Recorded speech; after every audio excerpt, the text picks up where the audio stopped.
Bismillahirrahmanirrahim. Assalamualaikum warahmatullahi wabarakatuh. Alhamdulillahirabbil alamin wassalatu wassalamu ala asyrofil anbiya'i wal mursalin sayyidina wa maulana Muhammadin wa ala alihi washabihi ajma'in amma ba'du. Perkenalkan, nama saya Syahir Rusmawi dari Prodi Pendidikan Agama Islam Universitas Raden Massaid Surakarta. Saya ingin mengumpulkan luas tafsir Tarbawi dengan membuat 3 video dan di mana satu soal itu satu video dan ini video ketiga saya. Nah, soal yang ketiga adalah jelaskan maksud dari teks kitab tafsir Al-Marawi berikut yang menafsirkan surah Al-Imran ayat 164. Dan di mana surat Al-Imran itu yang berbunyi dan di mana surah Al-Imran ayat 164 yang berbunyi Bismillahirrahmanirrahim. Laqad manallahu 'alal mu'minina idza ba'atsa fihim rasulan min anfusihim yadullu 'alaihim ayatihim wa yuzakkihim wa yu'allimuhumul kitaba wal hikmah wa in kanu min qablu lafi dalalin mubin.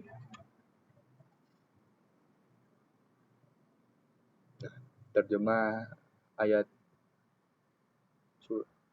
Al-Imran ayat 164 adalah tafsir Marawinya adalah sungguh Allah telah memberi karunia kepada orang-orang beriman ketika Allah mengutus di antara mereka seorang rasul dari golongan mereka sendiri yang membacakan kepada mereka ayat-ayat Allah, membersihkan jiwa mereka dan mengajarkan kepada mereka Alkitab dan Al-Hikmah. Dan sesungguhnya sebelum kedatangan Nabi itu mereka benar-benar dalam kesesatan yang nyata. Surah Al-Imran ayat 164. Nah, di sini teks penjelasan Al-Marawinya adalah dan kulasahnya ta'limul kitab isyaratu ila ma'rifati jahwirul asyariah wa ta'limul hikmah isyaratu ila ilmi al-asyariha wa ilaliha wa bayani manafiha wa in kanu min qablu la fi dalalin mubin aywa innahum kanu qabla hija al-bisati fi dalalin bayyin wa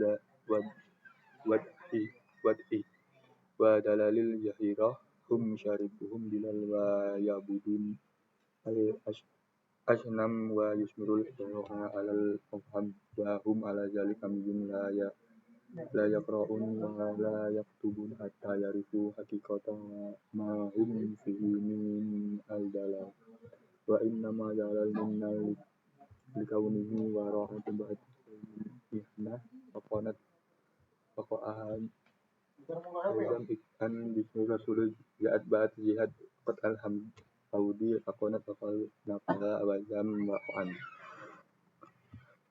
Maksud dari tafsir Al-Marawi terhadap surah Al-Imran ayat 164 adalah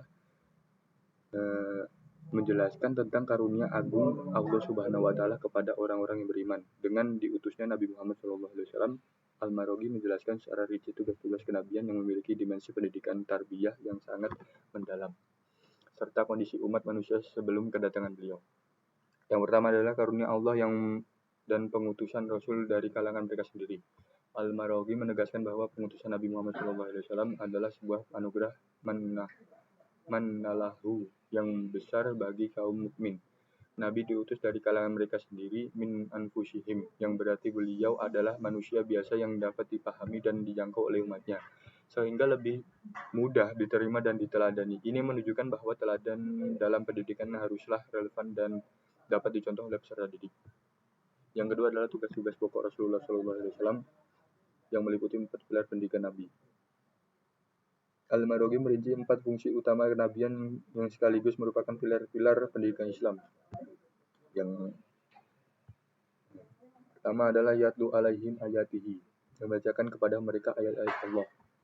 Ini adalah fondasi dasar pendidikan Islam, yaitu memperkenalkan dan mendengarkan firman Allah Subhanahu wa taala. Makna bukan sekedar membaca, tetapi juga menghadirkan keagungan dan pesan-pesan ilahi kepada umat. Dalam konteks tarbawi ini berarti murid harus diperkenalkan dengan sumber utama ajaran Islam, yaitu Al-Quran melalui tilawah, membaca dengan benar, dan pengenalan awal maknanya. B. Yang kedua adalah wa yuzakkihim, membersihkan jiwa mereka.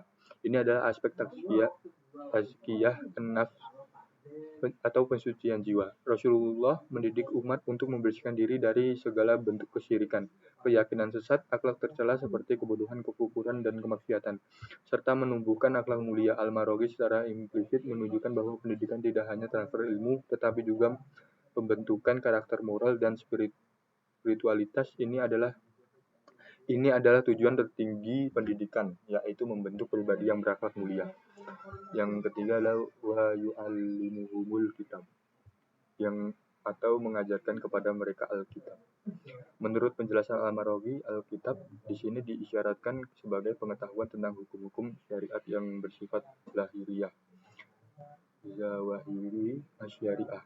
Ini mencakup ajaran-ajaran Islam yang jelas dan tampak, seperti ibadah, sholat, puasa, zakat, haji, muamalah, transaksi ekonomi, hubungan sosial, akidah atau keimanan, dan hukum-hukum lain yang eksplisit dalam Al-Quran dan Sunnah. Ini adalah pendidikan yang berfokus pada pemahaman dan implementasi syariat.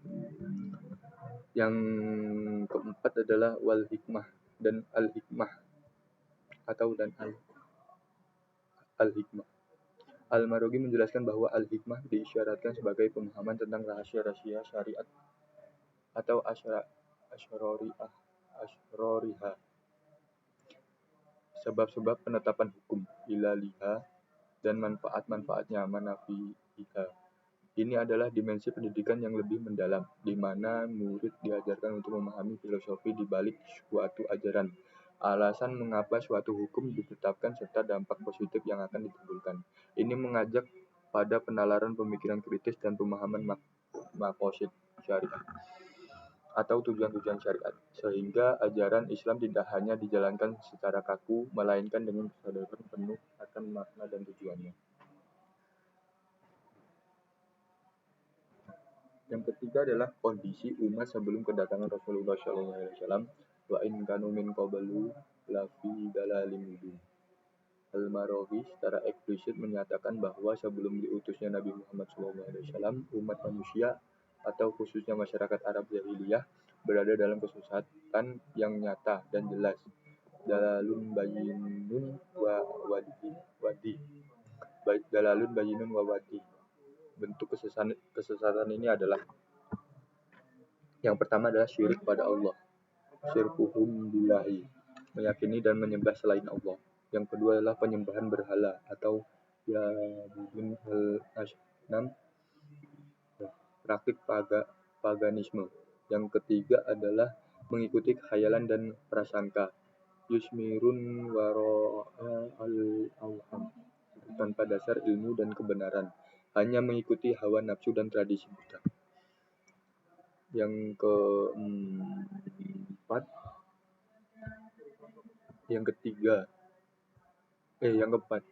adalah buta huruf, amiyun la yaqra'un wa la yaktubun. Mereka tidak bisa membaca dan menulis, yang menghambat mereka memahami kebenaran yang hakiki dan kesesatan yang mereka alami. Nah, kondisi ini menegaskan betapa krusialnya peran kenabian sebagai pembawa cahaya ilmu dan petunjuk yang membebaskan manusia dari kegelapan, kebodohan, dan kesesatan. Yang keempat adalah kedudukan dan dampak pengutusan Rasulullah SAW. Maraghi menutup penjelasannya dengan menyatakan bahwa pengutusan Rasulullah SAW terjadi setelah umat melewati berbagai kesulitan dan cobaan. Ba'da al-mihnah, serta perjuangan, ba'da jihad. Oleh karena itu, dampak dan manfaat dari risalah beliau menjadi lebih besar dan agung. Naf'an wa azam waqtan. Ini menunjukkan bahwa waktu pengutusan Nabi adalah momentum yang sangat tepat, di mana umat sudah siap untuk menerima bimbingan setelah mengalami penderitaan dan kebingungan dalam kesesatan.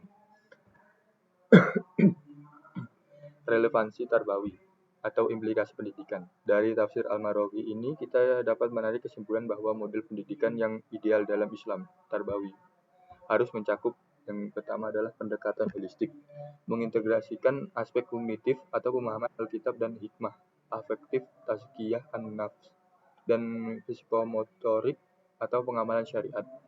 Yang kedua adalah berbasis Al-Quran. Al-Quran adalah sumber utama pengetahuan dan petunjuk.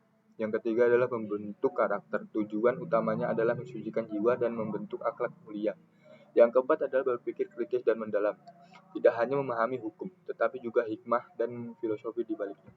Yang kelima adalah transformasi sosial. Pendidikan harus mampu mengangkat umat dari kondisi kesesatan menuju pencerahan dan peradaban yang mulia. Yang keenam adalah guru sebagai teladan. Seperti Rasulullah SAW yang dari kalangan mereka sendiri, pendidik harus menjadi teladan yang baik bagi peserta didik. Tafsir ini menjadi landasan kuat bagi pengembangan kurikulum dan metode pendidikan Islam yang komprehensif, relevan, dan bertujuan untuk melahirkan generasi yang memiliki ilmu, iman, dan akhlak yang kokoh. Mungkin cukup sekian dari jawaban soal nomor 3 saya. Akhirul kalam. Assalamualaikum warahmatullahi wabarakatuh.